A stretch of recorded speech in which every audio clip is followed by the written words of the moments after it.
नमस्कार, म बालेन्द्र शाह, प्रमुख काठमाडौँ महानगरपालिका। काठमाडौँ महानगरपालिकाभित्र बेरोजगारीको समस्या 3 वर्षभित्र समाधान गर्नलाई काठमाडौँ महानगरपालिकाले स्वर्णिम र गौरव योजना अन्तर्गत श्रम ब्याङ्क र रोजगारी दिने एउटा योजना ल्याएको छ।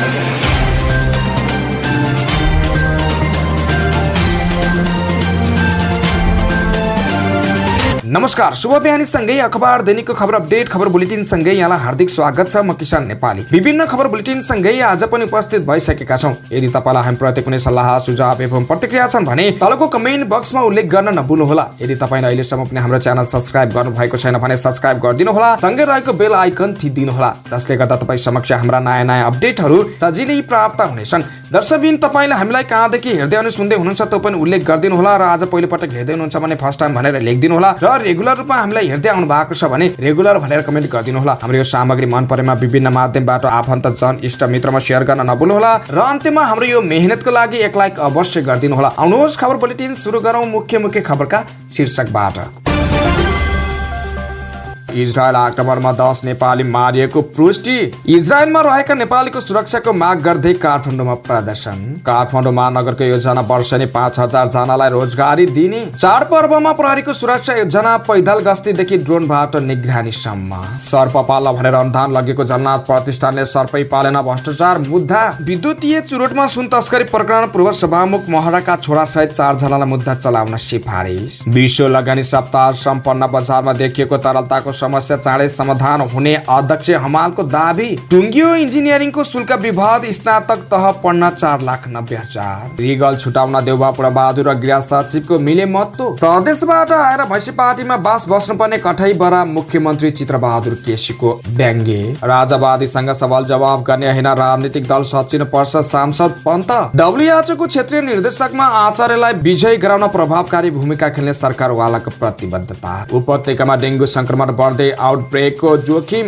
बजार मूल्यमा एकरूपता ल्याउन सन्दर्भ मूल्य तोक्नुपर्छ मुख्य सचिव अर्याल। सहुलियत पसलले बजारको अवांछित मूल्य वृद्धि नियन्त्रण गर्छ मन्त्री रिजालको तर्क। सुधार गृह व्यवस्थित बनाउन आवश्यक छ मन्त्री आचार्य। सशस्त्र प्रहरीले चाडपर्वको अवसरमा निशुल्क बस सञ्चालन गर्ने। अर्थतन्त्र कोमामा पुगेको छ सांसद सिंहको जिकिर। शिक्षा विधेयकसँग सम्बन्धित माग सम्बोधन नभए सडकमा आउँछौं अध्यक्ष शेर्पा। प्रसाद 2 प्रकरण निर्देशक थापरा फिल्म सम्पादक श्रेष्ठ विरुद्ध पक्राउ पुर्जी। अफगानिस्तान भूकम्प कम्तीमा 2000 जनाको ज्यान गयो, 9000 भन्दा धेरै घाइते।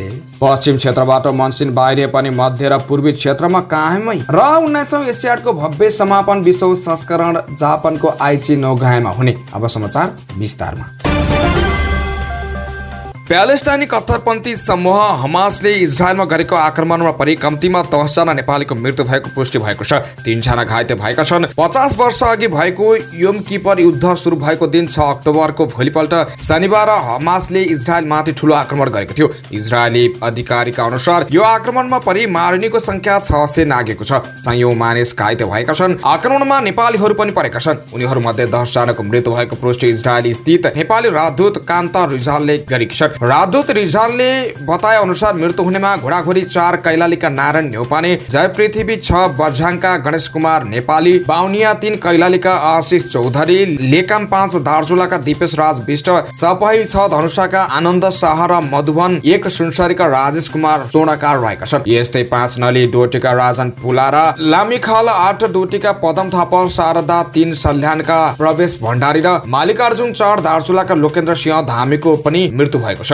शारदा 2 सल्यानका विधान सेजवाल, दगी शरण 3 दाङका प्रवीण दागी घाइते भएका छन्। उनीहरूको स्थानीय अस्पतालमा उपचार भइरहेको छ। दुवैको खुट्टामा गम्भीर चोट लागेको छ।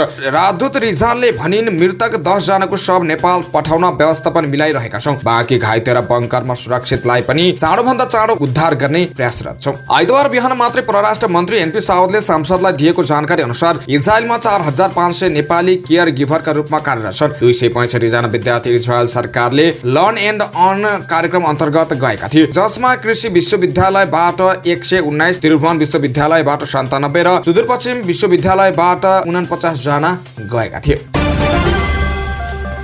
यस्तै विप्लव नेतृत्वको नेकपा माओवादी उपत्यका ब्युरोका विभिन्न जनवर्गीय संगठनले इजरायलमा रहेका नेपालीहरूको सुरक्षाको माग गर्दै विरोध प्रदर्शन गरेका छन्। आइतबार काठमाडौँमा इजरायलमा केही नेपालीहरू बेपत्ता र घाइते भइरहेको भन्दै नेपालीहरूको सुरक्षाको माग गर्दै उनीहरूले विरोध प्रदर्शन गरेका हुन्। प्रदर्शनमा सहभागीहरूले भूमण्डलकृत साम्राज्यवाद मुर्दाबाद वीर शहीद लाल सलाम इजरायलमा रहेका नेपालीलाई तुरन्त उद्धार गर लगायतका प्ले कार्ड सहित प्रदर्शन गरेका थिए। विरोध प्रदर्शनमा सहभागी नरेन्द्र विक केले करिब 2500 काम गर्न गएका नेपालीहरू करिब 300 विद्यार्थीहरू रहेका भन्दै 17 जना विद्यार्थी बसेको भवनमा आक्रमण हुँदा 12 जना सम्पर्कमा नभएको भन्दै उनीहरूको अवस्था पत्ता लगाई तत्काल सुरक्षित उद्धार गर्न माग गरे। उनीहरूले भने करिब 2500 काम गर्न गएका नेपालीहरू मध्ये करिब 300 विद्यार्थीहरू अध्ययन गर्न त्यहाँ गएका छन् र ती विद्यार्थीहरू युद्धमा परेका छन्। 17 जना विद्यार्थी बसेको भवनमा आक्रमण हुँदा 12 जना सम्पर्कमा नभएको भन्ने कुरा आएको र 3 जना विद्यार्थी घाइते भएको कुरा आएको छ। त्यसैले नेपाल सरकारलाई नेपालीलाई तत्काल सुरक्षित उद्धार गर्न माग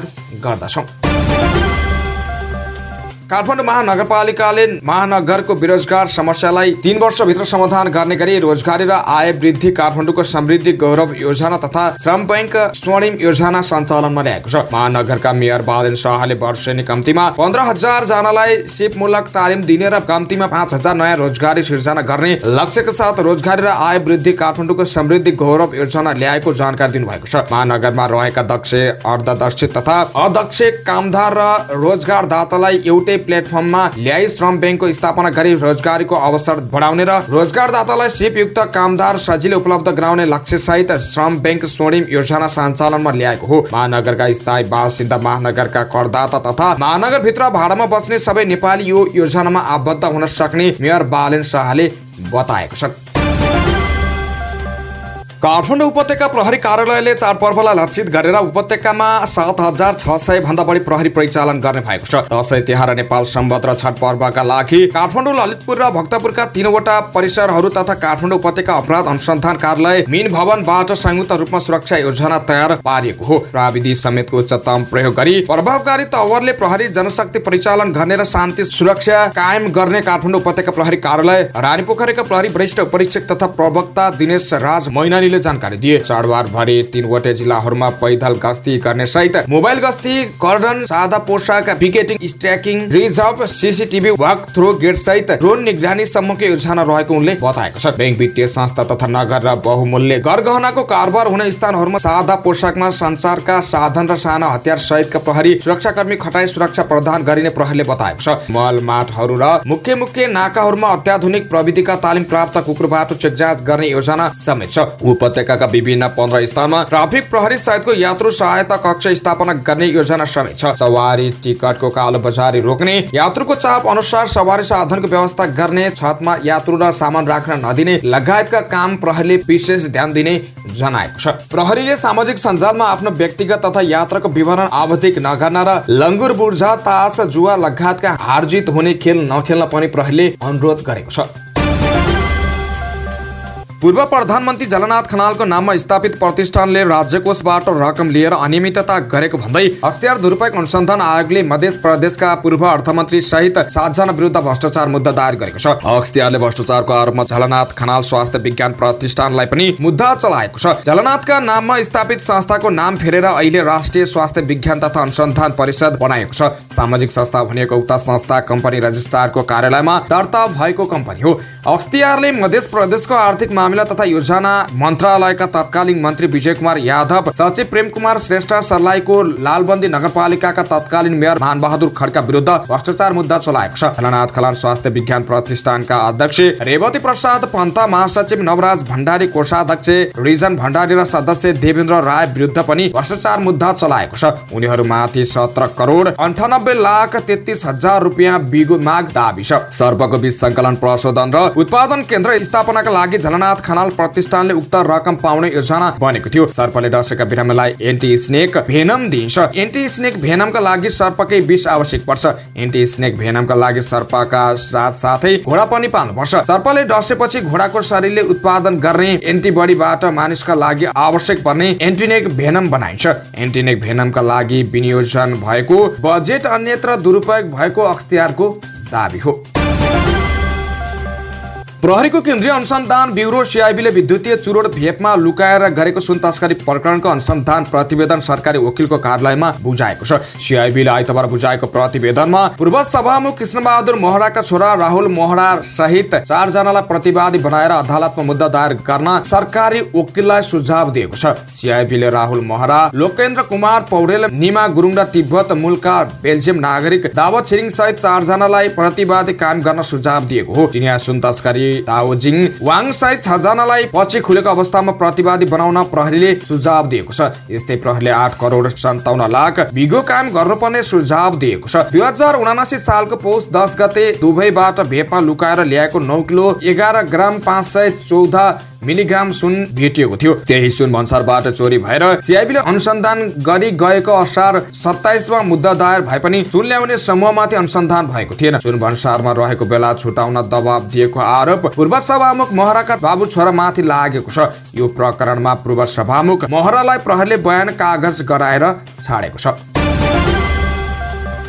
विश्व लगानी सप्ताह 2023 सम्पन्न भएको छ। नेपाल धितोपत्र बोर्डको आयोजनामा सप्ताहव्यापी रूपमा मनाइएको देशव्यापी विश्व लगानीकर्ता सप्ताह हिजो काठमाडौँमा एक विशेष कार्यक्रमका बीच समापन गरिएको हो। समापन समारोहलाई सम्बोधन गर्दै नेपाल लगानी बोर्डका अध्यक्ष रमेश कुमार हमालले अहिले बजारमा देखिएको तरलताको समस्या समाधान हुने विश्वास व्यक्त गरे। अहिले बजारमा जुन तरलताको समस्या छ त्यो चाँडै समाधान हुन्छ। यो तरलताको समस्यालाई बुझेर नै एनआरएनको लागि खोज अध्ययन गर्यौं र आज हामी कार्यान्वयनमा गइरहेका छौं। तर यो कार्यान्वयनको सिलसिलामा एनआरएनलाई सेकेन्डरी मार्केटमा इन्ट्री गरेर तरलतामा नयाँ सोच थप्ने भन्ने हाम्रो मूल्य मान्यता हो। यस्तै उनले निष्ठापूर्ण कामले मात्रै आर्थिक विकास सम्भव हुने भन्दै उनले त्यसका लागि सबै जिम्मेवारी भएर प्रस्तुत हुनुपर्ने बताएका छन्। बुक बिल्डिङ गर्नु राम्रो हो, विश्व मान्यता सिस्टम हो। त्यो भन्दैमा बुक बिल्डिङले सबै हाम्रा बिरामी रोगहरू निको पार्छ भन्ने होइन। यदि हाम्रो मन, दिमाग र निष्ठामा गभर्नेन्स स्थिरता छैन भने हुँदैन। हाम्रो नेपालमा कागजमा बलियो देखिएपछि बलियो हुन्छ भन्ने छ, तर हामी जो मार्केटमा बस्छौं हामीले त्यसलाई मान्दैनौं। लामो विवादपछि इन्जिनियरिङ अध्ययनको शुल्क विवाद टुङ्गिएको छ। नयाँ सहमति अनुसार इन्जिनियरिङ अध्ययन संस्थानले स्नातक तहको शुल्क पुनः शल्यक्रियातर्फ धरोटी सहित 1,90,000 र निशुल्क तर्फ पनि 10,000 बढाएको छ। यस अनुसार शैक्षिक वर्ष 2080-81 को स्नातक तहको नियमित तर्फ 56,700, पुनः शुल्कीय तर्फको धरोटी सहित 4,90,000 र विदेशी विद्यार्थीको हकमा 13,13,500 रुपियाँ शुल्क कायम गरिएको संस्थानले जनाएको छ। साथै प्रवेश परीक्षाका लागि 22 असोजदेखि 24 गतेसम्म फारम भर्नुपर्ने भने 14 कार्तिकमा प्रवेश परीक्षा हुनेछ। इन्जिनियरिङ अध्ययन संस्थानले 54 सालदेखि पुनः शुल्कीय तर्फ 3,18,000 मा पढाउँदै आएको थियो, तर संस्थान सञ्चालन नै हुन नसक्ने अवस्था आएको भन्दै 7,75,000 रुपियाँ बनाएपछि शुल्क विवाद सुरु भएको थियो।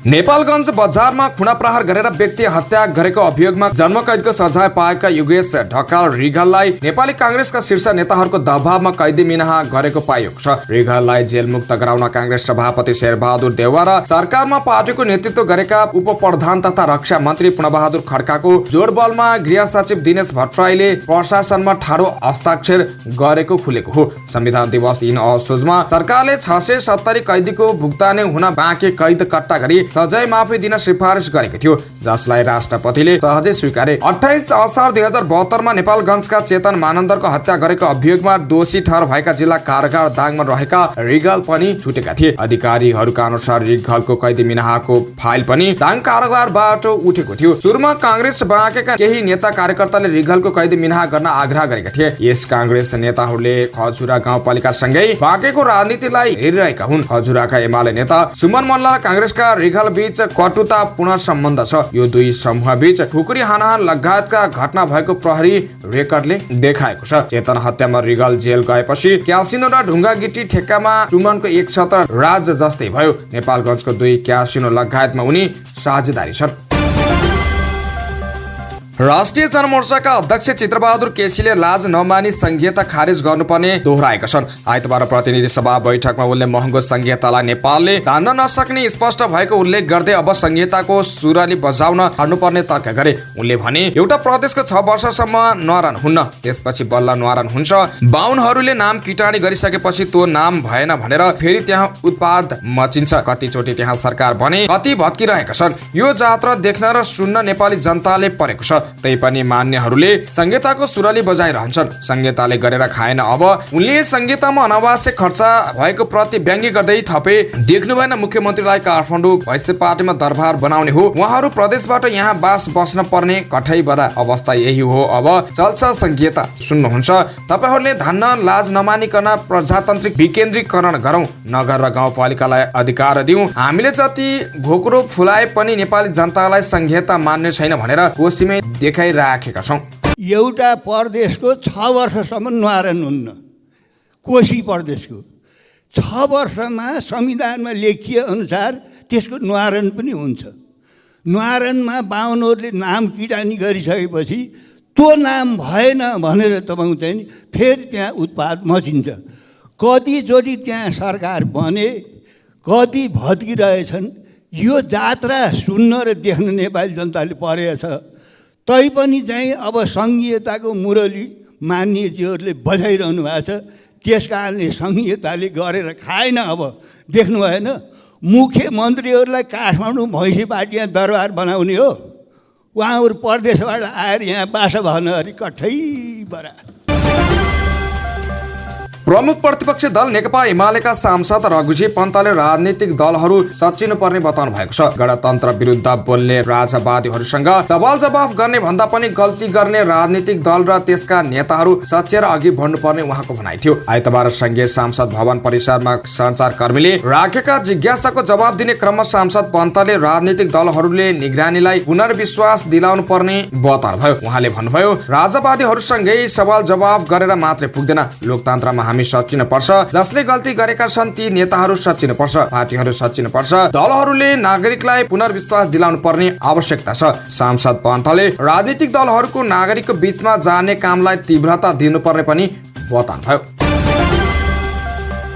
विश्व स्वास्थ्य संगठन WHO को दक्षिण पूर्वी एरिया क्षेत्रको क्षेत्रीय निर्देशकमा नेपालको उम्मेद्वारलाई जिताउन आवश्यक भूमिका खेल्न सरकारवालाले आग्रह गरेको छ। नेपालको तर्फबाट उम्मेदवारी दिएका प्रभु प्रसाद आचार्यको समर्थनमा डाक्टर भगवान कोइरालादेखि राजनैतिक विश्लेषक राजदूतदेखि स्वास्थ्य क्षेत्रमा उच्च ओहदामा रहेका व्यक्तिहरूले एकैबद्धता जनाउँदै पारदर्शी निर्वाचन प्रक्रियाको माग गर्दै जितका लागि भूमिका खेल्न आग्रह गरेका हुन्। आइतबार ललितपुरमा पत्रकार सम्मेलन गरी आचार्य दक्षिण पूर्वी एसिया क्षेत्रको क्षेत्रीय निर्देशक पदको सशक्त र उपयुक्त उम्मेद्वार भएको भन्दै निर्वाचित गराउन एकबद्धता सहितको आह्वान गरेका छन्। कार्यक्रममा नेपाल परिवार नियोजन संघका कार्यकारी निर्देशक डाक्टर नरेश प्रताप केसीले WHO मा नेपालीहरूको प्रतिनिधित्व एकदमै न्यून रहेको अवस्थामा आचार्यको प्रतिनिधित्वले नेपालको स्वास्थ्य क्षेत्रमा एकदमै महत्त्वपूर्ण भूमिका खेल्ने बताएका छन्। उनले नातावाद र कृपावादलाई अन्त्य गर्नुपर्ने बेला आएको भन्दै आचार्यको पक्षमा विश्वका चर्चित मेडिकल ल्यान्डसेटदेखि उच्च व्यक्तिहरूले समेत जिताउनु पर्नेमा जोड दिएको उल्लेख गरे। उनले भने निर्वाचनबाट प्रतिस्पर्धी मान्छे आउनुपर्छ। अर्को शब्दमा भन्ने हो भने नातावाद र कृपावाद नेपालबाट मात्र होइन, इन्डिया र बङ्गलादेशमा पनि हुन्छ। त्यो चाहिँ अब अन्त्य गर्ने बेला आयो कि भनेर विश्वका चर्चित मिडियामा समेत लेखिएको छ। काठमाडौँ उपत्यकामा मनसुन रोकिएसँगै डेङ्गुका बिरामी बढ्दै गएका छन्। उपत्यकाका अधिकांश अस्पतालमा डेङ्गुको जटिलताबाट भर्ना हुने बिरामी संख्या दिन प्रतिदिन बढिरहेका छन्। शुक्रराज ट्रपिकल तथा सरुवा रोग अस्पतालमा बिहानैदेखि डेङ्गुका शंकास्पद बिरामी बाहिरङ्ग कक्ष ओपीडीमा लाइन लाग्ने गरेका छन्। अन्य अस्पताल वा प्रयोगशालामा डेङ्गु संक्रमण पुष्टि भएपछि डेङ्गु आकस्मिक कक्षमा भर्ना हुने चाप बढ्दो क्रममा छ। अस्पतालका consultant physician doctor Bimal Sharma चालिसेका अनुसार डेङ्गु संक्रमित आइतबार दिउँसोसम्म 12 जना भर्ना भएका छन्, जसमध्ये आइसियूमा 2 को उपचार भइरहेको छ। एक हप्ता अगाडि 2-3 जना संक्रमण पुष्टि हुने गरेको थियो, तर पछिल्लो 3-4 दिनमा डेङ्गी संक्रमितको केस वात्तै बढेको छ। चालिसले भने अबका केही दिन डेङ्गी संक्रमित संख्या बढ्ने आकलन गर्न सकिन्छ। अस्पतालको बाहिरङ्ग कक्ष ओपीडीमा दैनिक 30-40 जना डेङ्गीसँग मिल्ने लक्षण लिएर आउने गरेका छन्, जसमध्ये अधिकांशलाई डेङ्गी पुष्टि हुने गरेको छ। पाटन अस्पतालमा एक साता यता 45 जना डेङ्गीका बिरामी भर्ना भएका छन्। दैनिक 10-12 जना भर्ना भइरहेको राख्नु भएको हुन्छ। अस्पताल निर्देशक डाक्टर रवि साकेले भने घर घरमा डेङ्गु पुगेको छ, अस्पतालमा बेड भरिँदै गएका छन्। मुख्य सचिव वैकुण्ठ अर्यालले बजार मूल्यमा एकरूपता ल्याउन सन्दर्भ मूल्य स्थापित गर्नुपर्ने आवश्यकता औँलाएका छन्। आइतबार चाडपर्वमा बजार अनुगमन र नागरिकको दायित्व विषय कार्यक्रममा उनले पर्व लक्षित सुपथ मूल्य सञ्चालन गर्ने भन्दा सधैँ सुपथ मूल्यमा सामान उपलब्ध गराउन सरकारले सन्दर्भ मूल्य स्थापित गर्नुपर्ने बताएका छन्। उनले भने सरकारले गरेको व्यापार भनेको अरू केही होइन, सन्दर्भ मूल्य स्थापित गरिदिने र सरकारका संस्थाहरूलाई अनुदान दिने होइन। गर्ने भनेको सरकारका निकायले व्यापार गरेर खर्च कटौती नाफा कमाउने हो। त्यो त गर्न सकिँदो रहेछ नि, निजी व्यापारिक संस्थाले त्यो गर्न नसक्ने भन्ने कुरामा त्यो बजार सन्दर्भ मूल्य बताउनका लागि सरकारले सन्दर्भ मूल्य तोक्नुपर्छ काम गर्छ। उनले बजार अनुगमनलाई सरकारका संयन्त्रले वान टाइम बिजनेसको रूपमा भन्दा सधैँ निरन्तरता दिनुपर्ने जोड दिए। समन्वयन र अनुगमनका संयन्त्र बीचमा तालमेल भएन भने अहिले पनि समस्या हुन्छ। मैले अलि बढी जोड दिएको र प्रष्ट निर्देशन दिँदै आएको कुरा भनेको यो विषयलाई एउटा वान टाइम बिजनेसको रूपमा नलिउँ, सधैँ बजार अनुगमन गरिदियो भने व्यवसायलाई पनि फाइदा हुन्छ भन्ने लाग्छ, अर्यालले भने। उद्योग वाणिज्य तथा आपूर्ति मन्त्री रमेश रिजालले सहुलियत पसलले बजार अनियन्त्रित मूल्य वृद्धि नियन्त्रण गर्ने दावी गरेका छन्। आइतबार दशैं तिहार र छठ पर्व लक्षित सहुलियत पसल उद्घाटन गर्दै मन्त्री रिजालले यस्तो बताएका हुन्। चाडपर्वमा बजारमा हुने अवांछित मूल्य वृद्धि रोक्न सरकारको सहुलियत पसलले सहयोग गर्छ। मन्त्री रिजालले भने सरकारी सहुलियत पसलले गुणस्तरीय राम्रो खाद्यान्न उपलब्ध हुनेछ। सहुलियत पसलबाट धेरै भन्दा धेरै लाभ लिन पनि उनले उपभोक्तालाई आग्रह गरेका छन्। कार्यक्रममा बोल्दै उद्योग सचिव मुकुन्द प्रसाद निरौलाले सहुलियत पसलले बजारको मूल्यलाई नियन्त्रणमा राख्ने बताएका छन्। उनले सहुलियत पसललाई सधैँ सञ्चालन गर्ने वातावरण बनाउनु पर्ने बताए। खाद्य व्यवस्था तथा व्यापार कम्पनीको बागमती प्रादेशिक कार्यालयकी प्रमुख ज्ञानो थापाले उपभोक्तालाई राहत दिन कम्पनीले अनलाइन डेलिभरी, घुम्ती सेवा लगायतबाट खाद्य वस्तु आपूर्तिको व्यवस्था मिलाएको बताएका छन्। काठमाडौँ उपत्यका सहित देशैभर उत्कृष्ट सेवा प्रदान गरेर सहुलियत पसल सञ्चालन गर्ने कोसिस गरिएको भन्दै उनले सरकारलाई थप सहयोगको आवश्यकता भएको बताएका छन्। महिला बालबालिका तथा ज्येष्ठ नागरिक मन्त्री सुरेन्द्र राज आचार्यले सुधार गृह व्यवस्थित बनाउन आवश्यक रहेको बताएका छन्। आइतबार सिंहदरबारमा बसेको प्रायोजित व्यवस्थापन तथा सरकारी आश्वासन समितिको बैठकमा बोल्दै मन्त्री आर्यालले बाल सुधार गृहको क्षमता कम र संख्या बढी भएको कारण हिँड्नसम्म समस्या भएको भन्दै सुधार गृह बढाउन आवश्यक रहेको बताएका छन्। उनले भने बाल सुधार गृहमा गएर हेर्दा कोचिएर बसेका बाल बालिकाहरू हेर्दा मलाई लाग्छ खुट्टाले हिँड्न पनि गाह्रो हुन्छ जस्तो छ। साँघुरो ठाउँमा वर्षौं बस्नु पर्दा त्यसले गर्दा सुधार गृहहरू अत्यन्तै क्षमता कम छ, संख्या बढी छ, त्यसैले त्यहाँ समस्या आएको छ। उमेरको पनि त्यहाँ तालमेल भएको छैन, व्यवस्थित गरी सुधार्न आवश्यक छ। मन्त्री आर्यालले गोठाटारमा वृद्धको लागि अस्पताल र वृद्धाश्रम बनाउने भनिए पनि अहिलेसम्म त्यहाँको जग्गा नै टुङ्गो नलागेको बताएका छन्। उनले भने गोठाटारमा वृद्धको लागि अस्पताल र वृद्धाश्रम बनाउने भन्ने कुरा अनुगमन भइसकेको छ। को मन्त्री हुनुहुन्थ्यो थाहा छैन, तर जग्गा टुङ्गो लगाएर काम सुरु गर्न पर्ने थियो, तर जग्गा टुङ्गो नलागी बजेट पनि छुटाइयो र काम पनि भएन। अब विकल्प त्यहाँको स्थानीय तहसँग कुरा गरेर यो कुरा अगाडि बढाएको छौँ। उनले बाँकेको 9 बस्तीमा 200 क्षमताको सुधार गृहको रूपमा कारगारकै भवनलाई व्यवस्था गरिएको पनि जानकारी दिए। देशमा आधुनिक र व्यवस्थित वृद्धाश्रम आवश्यक रहेको भन्दै साथै प्रदेशमा एउटा वृद्धाश्रम अपरिहार्य रहेको उनको भनाइ छ।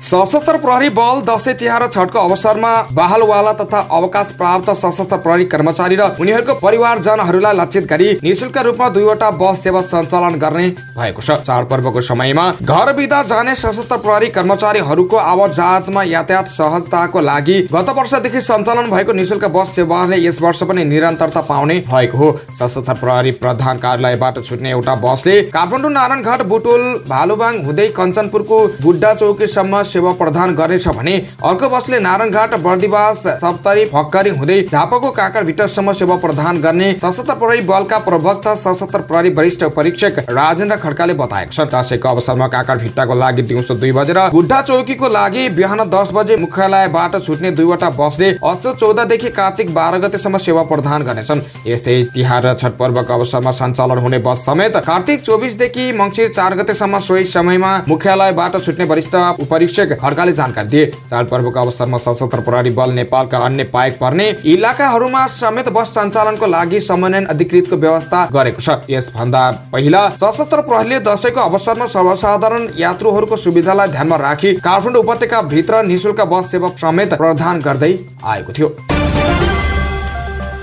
स्वतन्त्र सांसद डाक्टर अमरेश सिंहले गोमामा पुगेको अर्थतन्त्रलाई राम्रो छ भनी जनतामा भ्रम सर्ने कार्यमा सरकार लागेको भन्दै आक्रोश पोखेका छन्। आइतबार प्रतिनिधि सभामा उनले नेपालको अर्थतन्त्र गोमामा पुगेको बताए। राष्ट्रिय अर्थतन्त्रको खराब अवस्थालाई लुकाउने गरी भ्रमात्मक रूपले प्रचार गर्न अर्थ मन्त्रालय लागेको आरोप लगाउँदै सिंहले बुझेको र विज्ञ व्यक्तिलाई मन्त्रालयमा लान माग गरे। उनले भने नेपालको अर्थतन्त्र गोमामा छ, या त अर्थतन्त्रसँग अर्थतन्त्रको ज्ञान छैन, त्यसकारण अर्थतन्त्रको ज्ञान भएको व्यक्तिलाई परिवर्तन गरौं, या त सच्चाई जनतालाई भनौं, जनतालाई ढाँट्ने काम नगरौं। उनले अर्थतन्त्रको सबै सूचक नकारात्मक भएको उल्लेख गर्दै सरकारले बताउँदै आएको विदेशी मुद्राको सञ्चित र विप्रेषणलाई अर्थतन्त्रको आन्तरिक सूचक नै मान्न नहुने तर्क गरे। साधारण खर्च बढेको, सरकारले कर्मचारीलाई ऋण लिएर तलब खुवाउनु पर्ने अवस्था आएको, बैंकहरूमा मौजदात प्रशस्त हुँदा समेत ऋण दिन नसक्ने मनस्थितिमा नेपाली पुगेको, कुल ग्राहस्थ उत्पादनहरूमा कृषिको योगदान घटेको लगायतका विभिन्न समस्याहरू यथावत नै रहेको अवस्थामा अर्थमन्त्रीले अर्थतन्त्रको सूचक सकारात्मक छ भन्नु उचित नभएको उनको धारणा छ। नेपाल विद्यार्थी संघका अध्यक्ष दुर्जाङ शेर्पाले शिक्षा विधेयकसँग सम्बन्धित आफ्ना धारणाहरू संसदबाट पास नभए आफूहरू सडकमा आउने चेतावनी दिएका छन्। आइतबार काठमाडौँमा नेपाल विद्यार्थी संघ केन्द्रीय कार्यालय समितिद्वारा आयोजित पत्रकार सम्मेलनमा उनले विद्यार्थीहरूको हक हित हुने गरी विधेयकमा विषयहरू नसमेटिए आन्दोलनमा उत्रिने चेतावनी दिए। शिक्षा विधेयक आयो तर हाम्रो मागहरू संसदमा पास नभए हामी सडकमा आउँछौं। शिक्षा विधेयकका दरबन्दीका कुराहरूमा कुनै पनि बहानामा विद्यार्थी र अभिभावकहरूसँग चाहे पुस्तक, फ्री परीक्षा, लाइब्रेरी खर्चको हरेक कुरामा माध्यमिक तहसम्म विद्यार्थीलाई कुनै पनि शुल्क लिन पाउँदैनन्। अहिलेसम्म पनि शिक्षा विधेयकमा स्पष्ट रूपमा विद्यालयको मापदण्ड तय नभएको उनको भनाइ छ। उनले विश्वमा हरेक सफलताको पछाडि शिक्षा भएको बताएका छन्। शिक्षालाई नै प्रहार गर्ने हो भने केही पनि सफल नहुने उनको भनाइ छ। फिल्म प्रसाद 2 को विवादमा निर्देशक सुदर्शन थापा र सम्पादक मिलन श्रेष्ठ विरुद्ध पक्राउ पुर्जी जारी भएको छ। उनीहरूको खोजी कार्य जारी रहेको प्रहरी स्रोतले जनाएको छ। आफूहरूको मन्जुरी बिना फिल्मलाई देश तथा विदेशमा प्रदर्शन गरेर 1,50,00,000 रुपियाँ ठगी गरेको भन्दै निर्माता सुदर्शन बस्नेत र ज्याक श्रेष्ठले साउन 10 गते जिल्ला प्रहरी परिसर काठमाडौँमा ठगी तथा आपराधिक विश्वासघातको जाहेरी दिएका थिए। जाहेरीमा ओएसआर डिजिटलका सञ्चालक ओम प्रकाश अग्रवाल, निर्देशक थापा र सम्पादक लाई विपक्ष बनाएको छ। सोही जाहेरी अनुसार अग्रवाललाई प्रहरीले शुक्रबार दरबार मार्गबाट पक्राउ गरेको थियो। उनलाई 4 दिन हिरासतमा राखेर अनुसन्धान गर्न अदालतले अनुमति दिएको छ।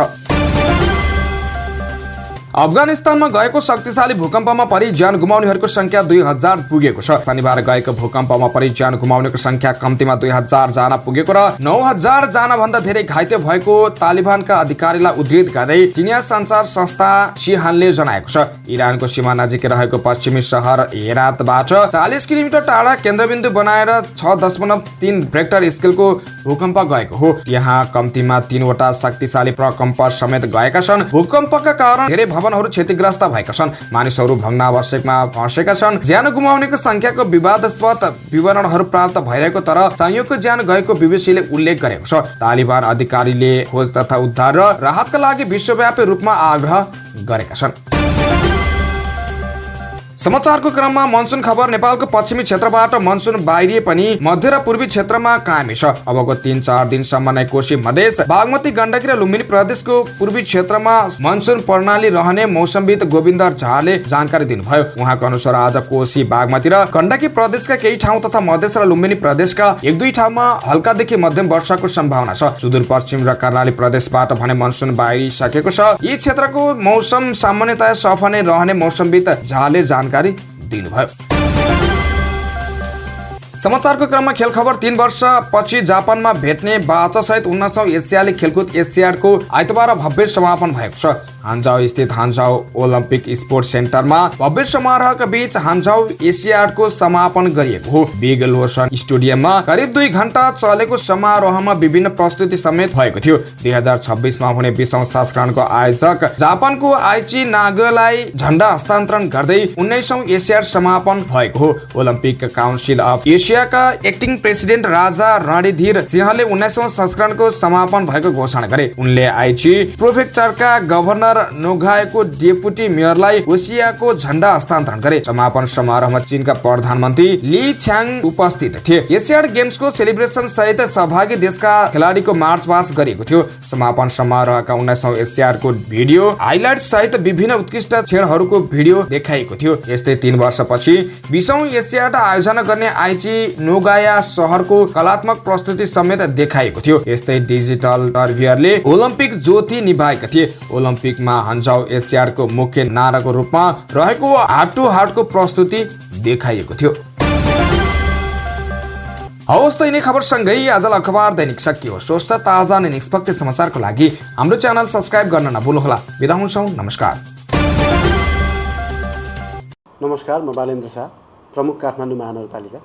काठमाडौँ महानगरपालिकाभित्र बेरोजगारीको समस्या 3 वर्षभित्र समाधान गर्नलाई काठमाडौँ महानगरपालिकाले स्वर्णिम र गौरव योजना अन्तर्गत श्रम ब्याङ्क र रोजगारी दिने एउटा आफ्नो योजना ल्याएको छ, जस अन्तर्गत 15,000 जनालाई चाहिँ कम्तीमा सिपमूलक तालिम दिने र 5,000 जना कम्तीमा चाहिँ हामीले रोजगारी दिन सक्ने स्थिति बनाउनलाई हामीले काठमाडौँ महानगरपालिका क्षेत्रभित्र रहेका दक्ष, अर्धदक्ष र अदक्षहरूलाई चाहिँ लिस्टिङ गर्ने सोच बनाएका छौँ। जसमा लिस्टिङ भइसके पछाडि श्रम ब्याङ्क अन्तर्गत अर्धदक्षलाई चाहिँ दक्ष अपग्रेड गराउने, दक्षलाई चाहिँ तालिम अथवा इन्टरभ्यूको लागि चाहिँ अथवा कुनै कामको लागि इन्टरभ्यू दिन सक्ने क्षमतालाई वृद्धि गराउने र अदक्षलाई चाहिँ विभिन्न हाम्रो 15वटा स्थानहरूमा चाहिँ तालिम दिने व्यवस्था गराउनेछौँ।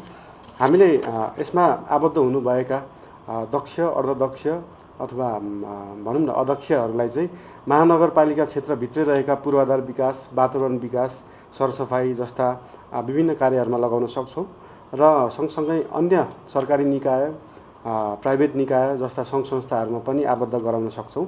महानगरको श्रम ब्याङ्क जस्तो एउटा बन्छ, जुन श्रम ब्याङ्कमा चाहिँ तपाईँहरूको skilled man power, unskilled man power र भनौँ न कुनै पनि स्किलै नभएका अथवा आदि भएकाहरू सबैलाई चाहिँ एउटा समेटेर चाहिँ हामीले एउटा जब पोर्टल जस्तो बनाउन खोज्दैछौँ। जुन जब पोर्टल चाहिँ ओपन एपिआई जस्तो हुनेछ, जसमा चाहिँ अरू प्राइभेट संस्थाहरू, जब पोर्टलहरू जुन हुनुहुन्छ उहाँहरू पनि आबद्ध हुन सक्नुहुन्छ र विभिन्न 15वटा स्थानहरूमा ट्रेनिङ सञ्चालन गरेर चाहिँ हामीले 3 वर्षभित्रमा केही न केही बेरोजगारीको समस्या समाधान गर्न खोजेका छौँ।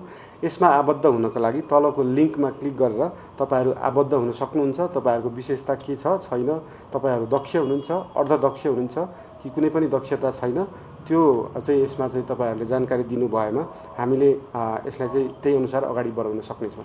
धन्यवाद। इजरायलमा हमास र इजरायली सरकारको बिचमा भएको लडाइँ चाहिँ धेरै पुरानो लडाइँ हो र अहिले गएर चाहिँ त्यसको शिकार चाहिँ नेपाली जनता हुनु परेको छ। नेपालमा वृद्धलाई चाहिँ सेवा गर्ने ठाउँ नहुने र हामीले यहाँ चाहिँ तालिम दिएर अरूका आमा बाउलाई चाहिँ स्याहार सम्हार गर्न पठाउने इजरायलमा चाहिँ एउटा महत्त्वपूर्ण ठाउँ मानिन्छ। आफ्ना बुढा भएका आमा बाउलाई यहाँ चाहिँ घर एक्लै छोडेर हाम्रा छोरा नाति इजरायलमा अरूका आमा बाउलाई चाहिँ सिहान पोत्न चाहिँ उहाँ गइराखेका छन्। त्यसमा पनि उनीहरू त्यहाँ चाहिँ हमासको शिकार भइरहेका छन् र सरकारले त्यसमा गम्भीर भएर ती चाहिँ पीडित चाहिँ नेपालीहरूको चाहिँ सहयोग गरोस्, एउटा कुरा। अर्को कुरा, बझाङ बाजुरा आसपासका जिल्लामा अहिले गएको भूकम्पले त्यहाँका चाहिँ ती जनताहरू असाध्य आतङ्कित छन्। हामीलाई चाहिँ दसैँ आयो के गरी मनाऊँ भन्ने कुरा हामीले गरिरहेका छौँ, तर ती भूकम्प पीडित ती जनताको त अब बासै छैन। खुला आकाश मुनि बस्न बाध्य परेको छ। सयौँ घरहरू ध्वस्त भएको छन्। हिजो प्रधानमन्त्री त जानुभयो, हेरेर आउनुभयो, तर अब सरकारले युद्ध स्तरमा ती चाहिँ घरबार विहीन ती चाहिँ बझाङ बाजुराका ती जनताहरूलाई उद्धार गरोस्, मेरो सरकारलाई यही अनुरोध छ। अरू कुरा यहाँ मैले सुनिरहन्छु, सङ्घीयता बलियो बनाउनु पर्छ। एउटा प्रदेशको 6 वर्षसम्म न्वारन हुन्न, कोशी प्रदेशको 6 वर्षमा संविधानमा लेखिए अनुसार त्यसको न्वारन पनि हुन्छ। न्वारनमा बाहुनहरूले नाम किटानी गरिसकेपछि त्यो नाम भएन भनेर तपाईँ चाहिँ फेरि त्यहाँ उत्पात मचिन्छ। कतिचोटि त्यहाँ सरकार बने, कति भत्किरहेछन्। यो जात्रा सुन्न र देख्न नेपाली जनताले परेछ। तैपनि चाहिँ अब सङ्घीयताको मुरली मान्यजीहरूले बजाइरहनु भएको छ। त्यस कारणले सङ्घीयताले गरेर खाएन। अब देख्नु भएन, मुख्यमन्त्रीहरूलाई काठमाडौँ भैँसीपाटिया दरबार बनाउने हो। उहाँहरू परदेशबाट आएर यहाँ बासा भन अरे कठै बरा। यही हो। अब चल्छ सङ्घीयता। सक्नुहुन्छ, तपाईँहरूले तान्न सक्नुहुन्छ। लाज नमानिकन प्रजातान्त्रिक विकेन्द्रीकरण गरौँ।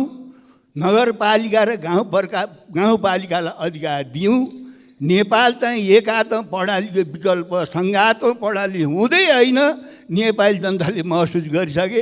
हामीले यहाँ जति घोक्रो फुलाए पनि नेपाली जनतालाई यो मान्ने छैन भनेर देखाइसक्यौँ नि। हामीले कोसीमै देखाइसकेका छौँ।